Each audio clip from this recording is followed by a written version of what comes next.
Good morning मेरे प्यारे बच्चों, ध्यान दीजिए। आज हम लोग स्टडी करेंगे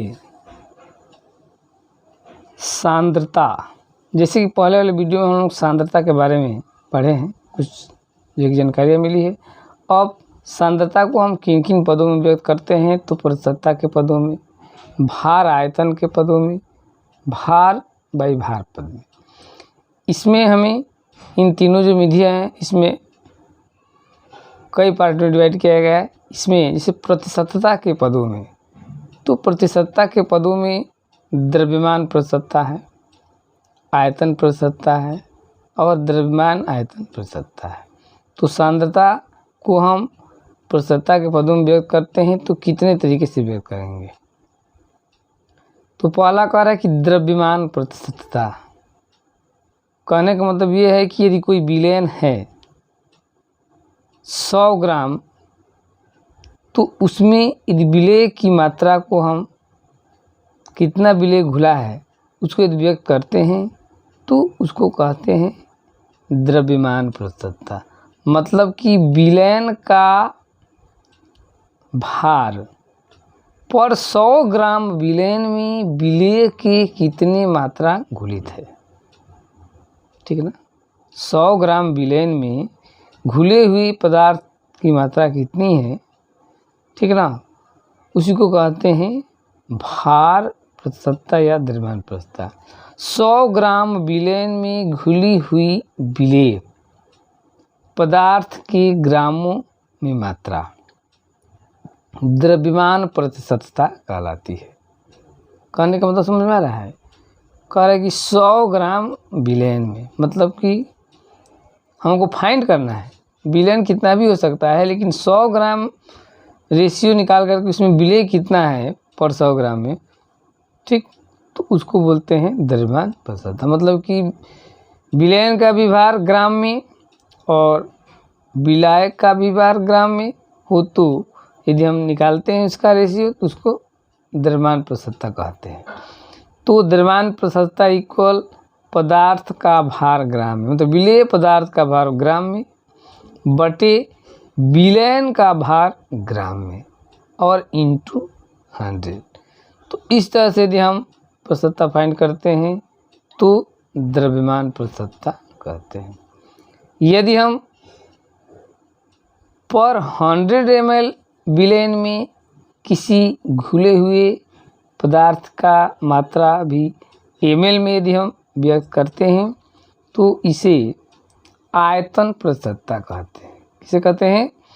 तो पर 100 मिली विलयन में घुले हुए विलेय पदार्थ की मात्रा भी क्या हो, मिलीलीटर में भी है, तो उसको यदि हम व्यक्त करते हैं तो उसे बोलते हैं आयतन प्रतिशतता, ठीक है ना।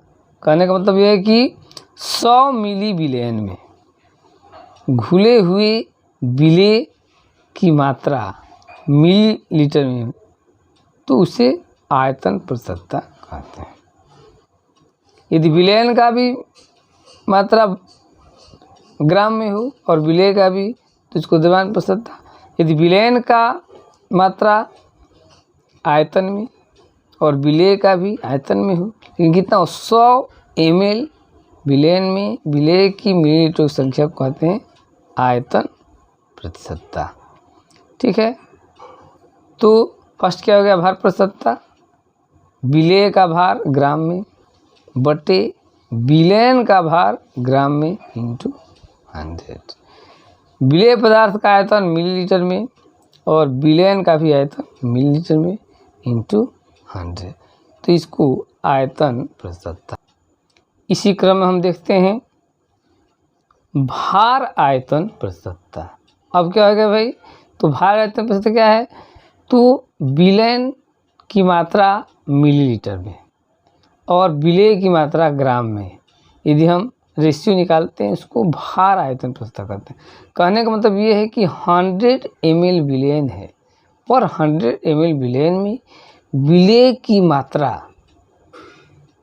ग्राम में कितना विलेय घुला है, विलेय की मात्रा ग्रामों में कितना घुला है, लेकिन विलयन का जो मात्रा है वो क्या हो, मिलीलीटर में हो, कितना, 100 ml, तो इसे भार आयतन प्रतिशतता कहते हैं। तो 100 मिलीलीटर विलयन में घुली हुई विलेय पदार्थ की ग्राम में मात्रा भार आयतन प्रतिशतता कहलाती है। कितने में? तो 100 मिलीलीटर में। प्रतिशतता मतलब 100 है, तो यहाँ पर क्या भाई डिफरेंस है? तो विलयन का मात्रा जो है कि मिलीलीटर में, लेकिन विलेय जो घुला है वो ग्राम में है, ठीक है ना। तो इसको भार आयतन प्रतिशतता कहते हैं। जैसे W/V प्रतिशतता। तो 100 मिलीलीटर विलयन में घुले हुए विलेय पदार्थ की ग्राम में मात्रा भार आयतन प्रतिशतता कहलाती है। क्लियर है? अब फॉर्मूले से यदि निकालना चाहते हैं भार आयतन प्रतिशतता इक्वल, तो विलेय पदार्थ का भार ग्राम में बटे विलयन का आयतन मिलीलीटर में इंटू 100। विलेय पदार्थ का भार ग्राम में बटे विलयन का आयतन मिलीलीटर में इंटू 100। तो इसको बोलते हैं भार आयतन प्रतिशतता। अब इसी क्रम में एक नेक्स्ट टॉपिक है आगे, अंश प्रति मिलियन। इसे कहते हैं भाई, इसको पार्ट्स पर मिलियन बोलते हैं। तो किसी भी विलयन की 1 मिलियन मतलब कि 10 लाख ग्राम में, कितने में?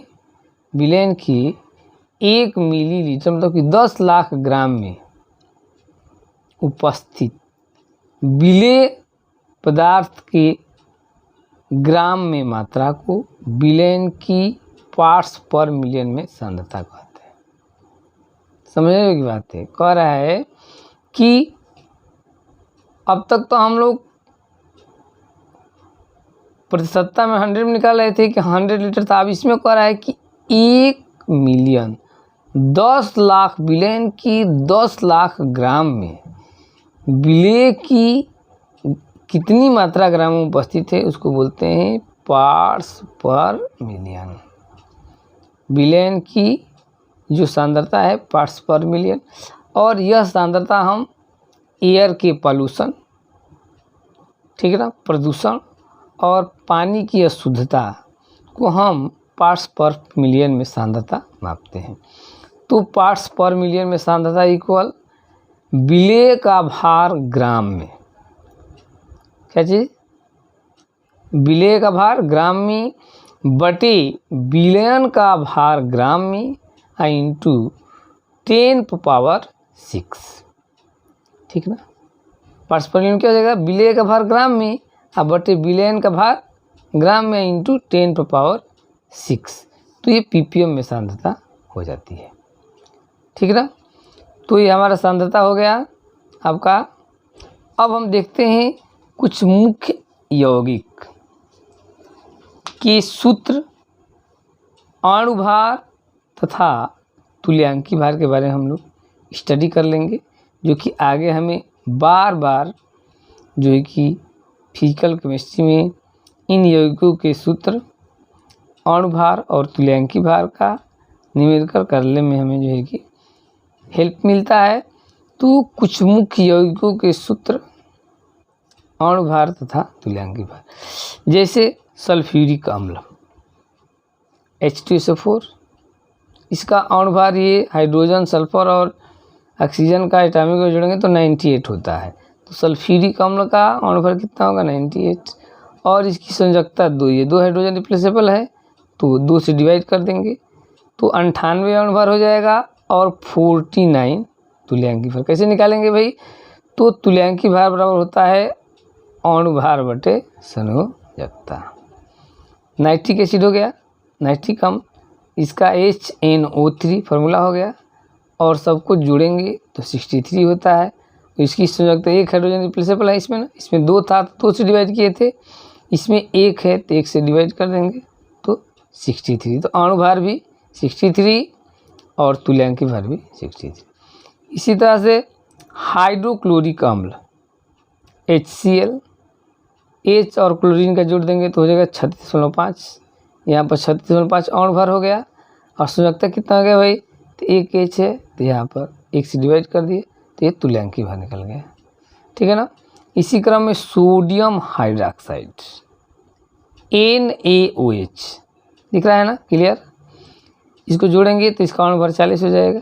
और इसमें अब कितना रिप्लेसेबल है, किसको रिप्लेस करेंगे, तो ये OH हाइड्रोक्सिल साइन 1 है, इसे डिवाइड कर देंगे 1 से, तो ये हो जाएगा आपका तुल्यांकी भार।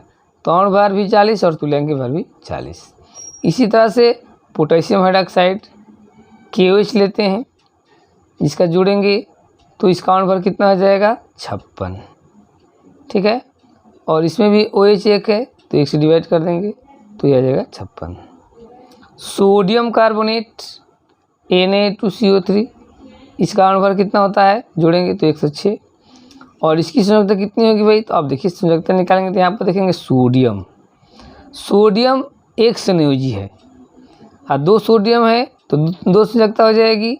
तो अब 106 में 2 से भाग दे देंगे तो 53 हो जाएगा। तो अणु भार सोडियम कार्बोनेट का 106 और तुल्यांकी भार निकालेंगे तो अणु भार बटे संयोजकता तो 53 हो जाएगा। इसी तरह से सोडियम क्लोराइड NaCl जोड़ देंगे 58.5 और संयोजकता 1 होगी। यहाँ पर 2 सोडियम था तो 2 संयोजकता लिए थे, यहाँ पर सोडियम कितना है, 1 है, तो 1 संयोजकता हो जाएगी तो 1 से डिवाइड कर देंगे तो आ जाएगा 58.5।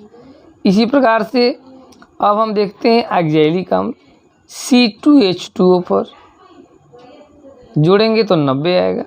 और 90 में 2 से इसकी संयोजकता 2 होती है, 2 इसमें रिप्लेसेबल हाइड्रोजन होते हैं। ठीक है ना, तो 2 हो जाती है तो 45 हो जाएगा इसका तुल्यांकी भार। यूरिया सूत्र है 60 हो जाएगा और इसका अणु भार भी 60, तुल्यांकी भार भी 60 होगा। एथिल अल्कोहल, इसका भी अणु भार 46 और तुल्यांकी भार भी 46।